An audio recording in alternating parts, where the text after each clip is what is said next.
할렐루야. 너무나 반가운 얼굴들이 많은데 왜 그렇게 멀리 가서 앉으셨어요? 이렇게 교회 오는데 이렇게 저희 교회 성도들이 친정에 오늘 가신다면서요 하면서 점심 먹고 나니까 왜 빨리 안 가냐고, 아직도 안 가셨어요 이러면서 장로님들도 어서 가시라고 그렇게 해서 왔습니다. 우리 학생들은 제가 좀 낯설지도 모르겠습니다. 저도 주원이 혼자 알겠어요. 주원이 저희 같이 교구에 있었고요. 이렇게 얼마나 개구장이었는지 이렇게 지금도 생각이 납니다. 제가 금천교회 너무나 큰 사랑을 받았고 저같이 나갔다가 들어왔다가 나갔다가 들어왔다가 하면서 성도들이 끝까지 이렇게 사랑해 주시고 이뻐함을 받았던 그런 사람이 있을까? 참 저한테는 너무 감사한 교회고 또 너무 고마운 교회고 생각할 때마다 참 우리 성도님들 너무 고마운 그런 교회입니다.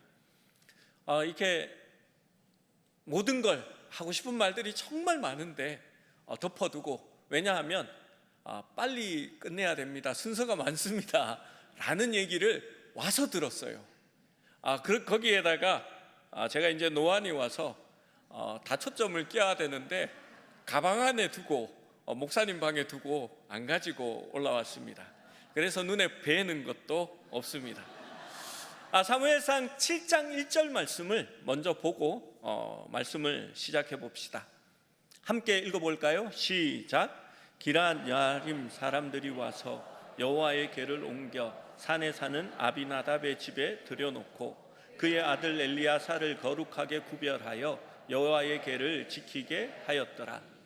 여러분, 이 말씀이 지금 본문과 얼마만큼의 차이가 나는지 아십니까? 적어도 70년에서 100년입니다. 대략적인 시간 순서는 실로에 있던 언약궤를 블레셋에게 빼앗기게 됩니다. 그리고 블레셋이 이 언약궤를 감당할 수 없으니까 기럇 야림으로 옮기게 됩니다. 아비나답의 집으로 옮겨진 거죠. 이때가 엘리 제사장의 때입니다. 그리고 사무엘이 사역을 시작하고 법궤가 있은 지 20년 후에 미스바의 대부흥이 일어나게 됩니다. 그리고 이 부흥 이후에 사무엘의 사역 기간이 있었고 또 사울 왕이 40년 동안 제위했습니다. 그리고 다윗이 헤브론에서 7년 반 동안 유다를 다스린 다음에 이제 비로소 다윗이 여부스 성을 빼앗고 예루살렘으로 수도를 옮긴 겁니다. 그러면 적게 잡아도 70년, 그리고 조금 넉넉하게 잡으면 100년의 시간이 지나간 겁니다. 사무엘상 7장 1절 말씀에는 아비나답의 집에 들여놓고 그의 아들 엘리아사를 거룩하게 구별하여 그 궤를 지키게 했다라고 말씀합니다. 그런데 오늘 본문에 보면 어떤 이야기가 나오냐 하면 아비나답의 아들 우사와 아효의 이야기가 나옵니다. 그런데 이 아들이라고 번역된 단어 베는 자손, 후손이라는 말도 함께 사용되어지는 그런 단어입니다. 그러니까 정리해서 보면 이렇게 되는 겁니다. 아비나답의 집에 법궤를 들여놓고 그의 아들 엘리아살에게 구별되어 이 법궤를 지키게 한 겁니다. 그리고 시간이 70년, 100년이 지나고 나니까 엘리아살과 아비나답은 천국으로 갔을 것이고요, 그의 손자, 아비나답의 손자이고 엘리아살의 자녀인 우사와 아효가 그 뒤를 이어서 언약궤 관리하는, 그 언약궤를 지키는 그러한 일을 하고 있었던 겁니다. 그러면 우사와 아효의 집은 블레셋과 유다의 접경지대에 산에 위치하고 있었습니다. 자신들의 가문은 고핫 자손, 레위인의 후손이라고 하지만 성전에 관련된 일은 하지 않았습니다. 성전이 없었고 하나님의 장막도 없었던 시기였기 때문입니다.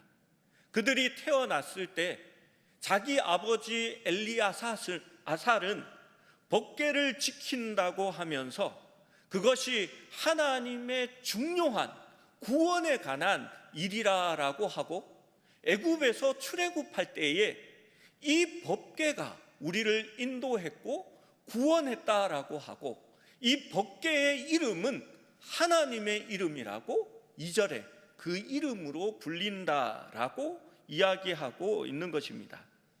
정말 중요한 일인 것 같은데, 여러분, 이게 특별한 일이기는 하지만 이 아요와 우사에게는 너무나 친근한 그러한 법궤입니다. 여러분, 그게 무슨 말이냐 하면요, 태어날 때부터 자기 집안에 웬 특별한 이상한 가구가 하나 들어와 있는 겁니다. 그 가구는 자기 집에 늘 가까이 있었고, 그의 아버지는 그 가구를 돌보고 때로는 먼지도 털었을 것이며 그 가구를 지킨다고 있는 겁니다. 여러분, 어땠을 것 같습니까? 태어나기도 전에 있었던 그 가구가 있었고, 아버지와 할아버지는 사람들이 와서 만지거나 그 가구의 덮개를 열지 못하도록 그것을 늘 지켜야 한다라는 책임을 두고 살았던 겁니다. 자식들인 아요와 우사의 입장에서는 어땠을까요? 집도 마음대로 비우지 못하고, 다른 사람들이 다 휴가를 떠날 때 휴가도 떠나지 못하고 늘 그곳에 곁에 있어야 했던 것입니다. 이게 거룩하고 구원에 관련된 것이고 중요한 것이라고 생각하는데 별로 그렇게 보이지도 않는 겁니다. 아무도 찾아오지 않았고요, 법궤에 관해서는 관심도 없었습니다. 사울 왕도 법궤에 관하여는 관심을 가지고 있지 않았습니다. 여러분, 이것이 어쩌면 다음 세대의 신앙을 물려받은 우리 청소년과 같을 겁니다. 저의 자녀들도, 막내는 여러분들과 같은 나이입니다. 우리 주원이하고 동갑이거든요. 부모가 신앙을 가졌습니다. 거룩한 일이고 중요한 일이라고 합니다. 그것을 지키고 살아야 한다라고 합니다. 그런데 주일날 왜 예배 빠지고 놀러 가면 안 되는지 그것이 싫습니다. 사람들이 별로 신경 쓰지 않는데 왜 우리 집만 주일 성수를 해야 하는지, 용돈을 받으면 11조를 내어야 하는지, 때로는 우리 부모들은 왜 새벽 기도 같은 것을 불편하게 지키며 사는 걸까요? 우리 부모들은 이것이 구원을 지켜주는 것이라고 말하지만 별로 중요하게 생각되지 않습니다. 그 신앙을 지키는 것이 무엇인지, 하나님의 뜻은 무엇인지, 또한 어떻게 살아가야 하는 것인지 잘 알지 못합니다. 그저 어릴 때부터 우리 집에 있었고 또 물려받은 그러한 일일지도 모릅니다. 그저 필요할 때만 신앙을 가지고 있으니까 하나님이 도와주시고 때로는 필요할 때만 복을 내려주시는 그러한 신앙이면 좋겠는데 왜 거기에 매여 있으며 그것을 지켜야 하고 다른 사람이 넘보거나 함부로 하지 못하도록 지켜야 하는 것일까요? 아마 그러한 입장이 우사와 아요의 입장이었을 겁니다. 그런데 국가적인 이벤트가 생겼습니다. 다윗 왕이 헤브론에서 대관식을 치른 다음에 그는 법궤를 자기의 성으로 가져오려고 한 것입니다. 바알레 유다 기랏 여아림은 예루살렘에서 서쪽으로 13km 정도 떨어져 있는 곳입니다. 여러분, 왕이 이제 직접 그 법궤를 가지고 가는데 제사장과 레위인들을 동원합니다. 그리고 온 나라의 장로들을 다 동원해서 함께 갑니다. 그뿐만이 아니라 군사 3만 명이 지금 법궤를 가지고 오려고 하는 것입니다. 2절 말씀에 보면 하나님의 궤를 메어 오려 하니라고 기록되어 있습니다. 다윗은 하나님의 법궤를 메어 와야 한다라는 것을 분명히 알고 있었습니다. 그런데 사무엘하 6장 3절 말씀을 보시면 함께 읽어봅니다. 시작. 그들이 하나님의 궤를 새 수레에 싣고 산에 있는 아비나답의 집에서 나오는데 아비나답의 아들 우사 아요가 그 새 수레를 모니라. 궤를 메어 오려고 했는데 누구보다도 법궤에 대하여 친근하고 잘 안다고 생각하는 우사와 아요가 법궤를 새 수레에 싣고 새 수레를 몰고 길을 나서게 되는 것입니다. 나름 새 수레를 준비한 것은 거룩한 물건에 대한 존경의 표시였습니다.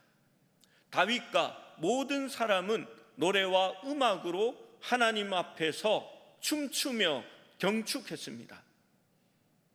언약궤는 손으로 만질 수가 없었고 그래서 지정된 레위인들이 어깨 위에 봉으로 메어야 했습니다. 법궤 위에는 동그란 그 봉을 깰 수 있는 고리가 있었습니다.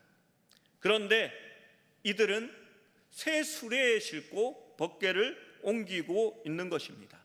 아요는 소를 몰았고 이 우사는 법궤 옆에서 마치 법궤를 자신이 보위하는 듯한 모습으로 나아가고 있는 것입니다. 이 일은 블레셋 사람들의 방식에 더 가까웠습니다.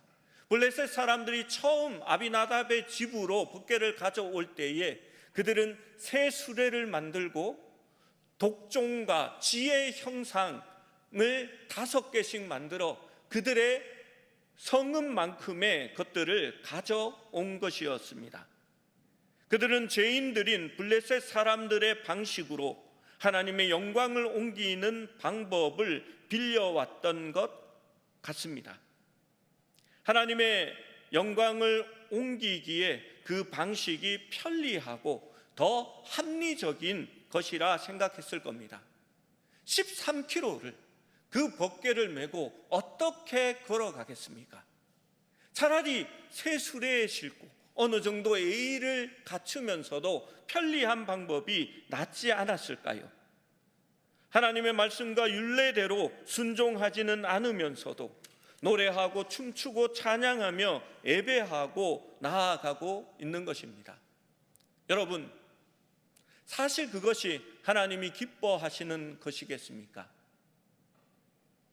사무엘상 15장 22절에는 정말 유명한 말씀이 있습니다. 함께 읽어봅니다. 시작. 사무엘이 이르되 하나님께서 번제와 다른 제사를 그의 목소리를 청종하는 것을 좋아하심같이 좋아하시겠습니까? 순종이 제사보다 낫고 듣는 것이 수양의 기름보다 나으니. 여러분, 우리의 예배나 신앙생활은 나를 만족시키는 행위가 아닙니다. 내가 편리하기 위해서 하는 행위가 아닙니다. 하나님을 기쁘시게 하고 그분의 말씀에 귀를 기울이는 것입니다. 그리고 하나님이 기뻐하시는 뜻에 순종하는 것이 진정한 예배입니다. 낙원의 타작마당에 소들이 뛰어오르기 전까지는 모든 것이 좋아 보였습니다. 수많은 악기들, 찬양하며 춤추는 예배자들, 소가 이끄는 새 수레 위에서도 법궤는 하나님의 영광을 드러내는 듯 했습니다. 왕과 백성의 모든 장로가 자신들이 몰고 가는 수레 뒤에 따라오자 우사와 아효는 한껏 뿌듯하고 들떠서 교만한 마음도 있었을 겁니다. 아무도 알아주지 않던 우리 집에 어릴 때부터 있었던 그 가구 하나를 이제 사람들이 알아주는구나. 왕도 따라오는구나. 백성의 장로들도 뒤이어오는구나. 산만의 군사들도 이 법궤를 모시고 가려고 호의하는구나 하고 좋았을 것입니다. 모든 것이 완벽해 보였습니다. 그러나 소가 뛰어오르자 웃사는 법궤가 떨어지는 것을 염려하여 손으로 하나님의 궤를 붙들었습니다. 여러분, 어떻게 보면 얼마나 법궤를 중요하게 생각했기에 순발력 있게 그 법궤를 잡았을까 생각할 수도 있습니다. 그런데 성경은 이렇게 평가합니다. 웃사가 잘못함으로 하나님이 진노하사. 6절 7절 말씀을 함께 읽어봅니다.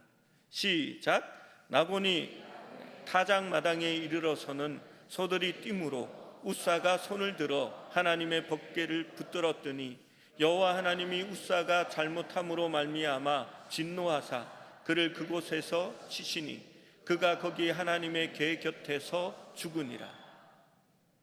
웃사가 무엇을 잘못했을까요? 그는 20년 동안, 아니 20년 이상을 자기의 집에서 법궤와 함께 살았기 때문에 법궤는 그에게 이미 지나치게 친숙하였고 이 사실이 그에게 치명적인 죽음을 가져왔을 것입니다. 하나님의 언약궤는 존엄하며 경외심을 가지고 다루어야 합니다. 여러분, 혹시 몇십 년 동안 계속 드려진 예배가 내가 태어나기 전부터 있었던 그 신앙이 너무 익숙해져서 친숙해져서 우리의 예배와 봉사 섬김이 쉽게 여겨지는 것은 아닌지 돌아보아야 합니다. 하나님이 시키신 것이 아니라 오히려 나의 편한 모습으로, 내가 편한 방법으로 예배드리려 하는 것은 아닌지 생각해 보십시오. 해이해진 복장, 불량한 자세, 지각과 결석으로 때로는 예배의 자리, 봉사의 자리를 비우는 우리들의 이러한 친숙함이 늘 하나님 앞에 문제가 되어지는 것입니다. 왜 하나님 앞에 설 때에 두려움과 떨림으로 서라고 하는 것일까요? 그들은 레위인으로서 마땅히 해야 하는 법궤에 대한 경외심을 갖지 않았습니다. 왜 하나님께서 법궤를 이방인들이나 아는 사람 혹은 힘센 사람 아무에게 맡기지 말고 제사장들이 관리를 하며 레위인들에게 자격을 주어 그것을 오로지 직접 옮기게 하였을까요? 그들은 하나님의 영광을 위하여 컨트롤되지 않기 때문입니다. 하물며 짐승들이야 온전히 움직여지겠습니까? 소가 뛰니 하나님의 이름으로 불리던 하나님의 영광이 사람들 앞에서 흔들려 떨어지는 그런 물건으로 변해버리게 되는 것입니다. 천지를 지으시고 그 천지를 붙들고 계신 하나님의 영광이 웃사가 붙들어야만 되는 그러한 이상한 모습으로 연출되어지게 된 것입니다. 하나님의 영광과 거룩함을 책임져야 하는 이들에 의해서 하나님의 거룩함과 영광이 추락되고 있는 것입니다. 여러분, 우리의 예배드리는 자세, 우리의 모습, 우리가 섬기는 그 모습들이 그냥 내가 해이해진 것이 아니라 그것으로 인해 하나님의 영광이 무너지게 되는 것입니다. 여러분, 모세가 왜 이스라엘로 가나안으로 들어가지 못했습니까? 하나님의 영광을 드러내지 못한 이유입니다. 하나님께서 너희는 반석을 명령하여 물을 내라 할 때에 이 아론과 모세는 백성들 앞에 서서 하나님의 영광과 거룩함을 드러내지 않았습니다. 마치 자신이 그 일을 하는 것처럼 내가 너희를 위하여 이 반석에서 물을 내랴 하면서 그들은 반석을 2번 두들겼습니다. 하나님의 영광이 마치 모세의 손에 달린 것처럼 그렇게 변해버린 겁니다. 하나님이 반석을 열어 백성들에게 물을 베푸는 것이 아니라 마치 모세가 여는 것처럼 그렇게 비춰지게 된 것입니다. 하나님께서는 이렇게 말씀하셨습니다. 이스라엘 자손의 목전에서 내 거룩함을 드러내지 아니한 고로 너희는 내가 준 땅으로 인도하여 드리지 않겠다라고 이야기한 것입니다. 여러분, 모세의 그러한 모습도 하나님이 용납하지 않았거늘 아요와 우사의 모습이겠습니까?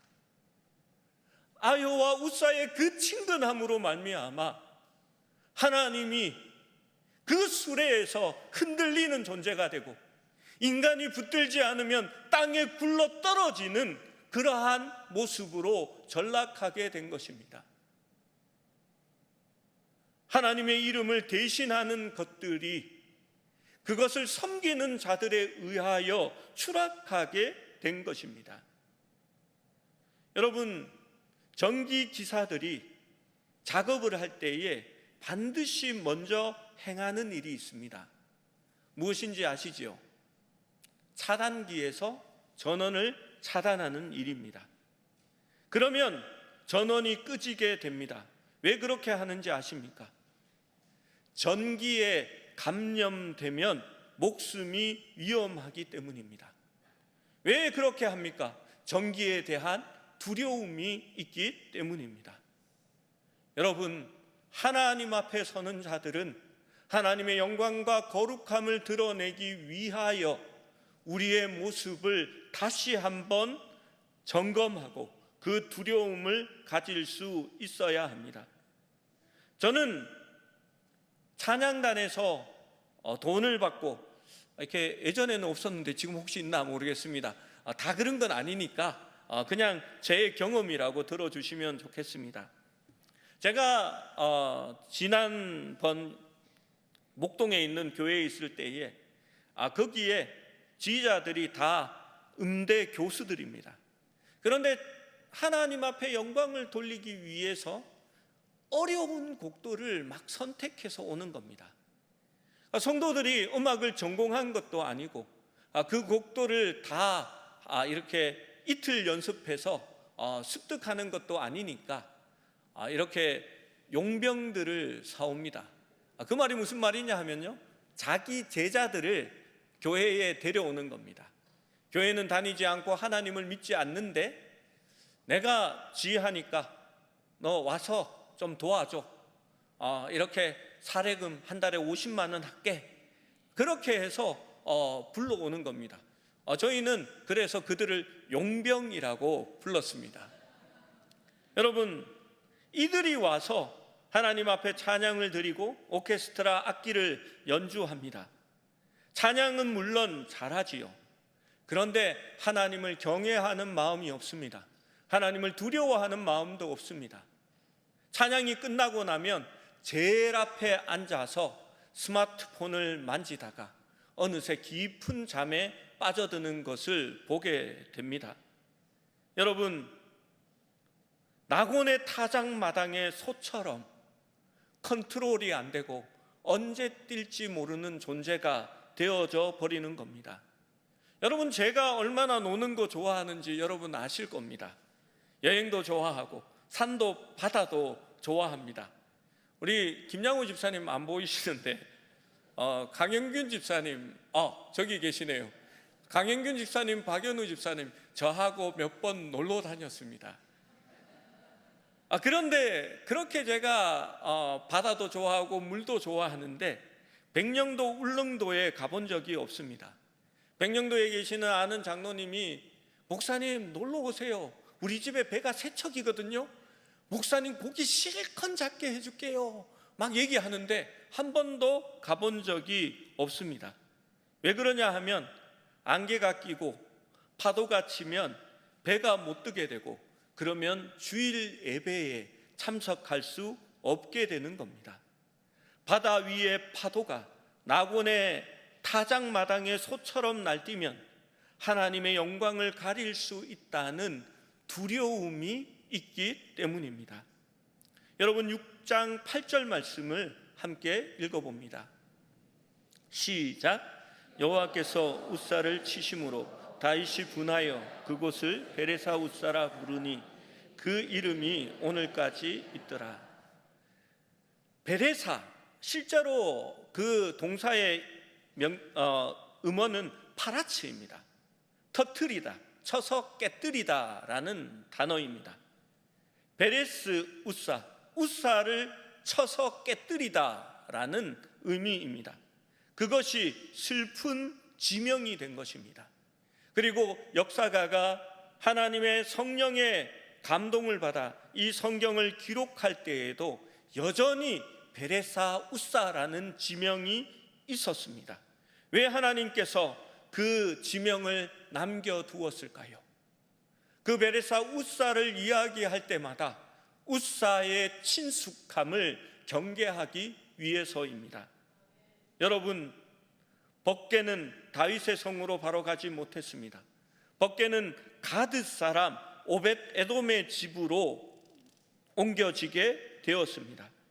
그 법궤 때문에, 그 법궤가 3달 거기에 있었기 때문에 오벳 에돔과 그의 가족과 그의 모든 소유를 하나님께서는 축복하셨습니다.